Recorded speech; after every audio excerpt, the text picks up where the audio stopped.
Right, Jane, I remember when we first met a few months ago, you told me you're a swimming teacher, is that right? Yeah. I teach about 10 hours a week in water, various ages, but it's obviously up and down, swimming quite a lot. Could you just remind me about the injury, what happened and what do you remember about it? From what I remember, I'd been running and I think I'd slipped off the curb and twisted my knee.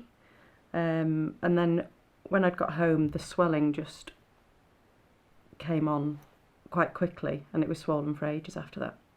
Tried running again on it and then it just wasn't, it just every time I tried to do anything, even walking was really painful. So that's when I went to a physio and they sort of did quite a bit of work on my knee.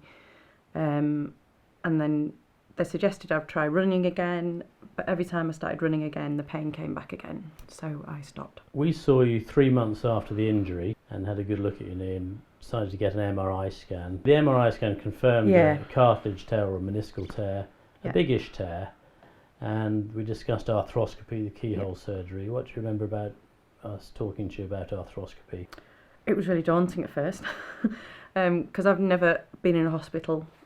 So the thought of having an operation on my knee was a bit of it was a big step for me to have an operation. So, but just from what you said, it was a really simple procedure with keyhole, and literally went in at 2 o'clock in the afternoon.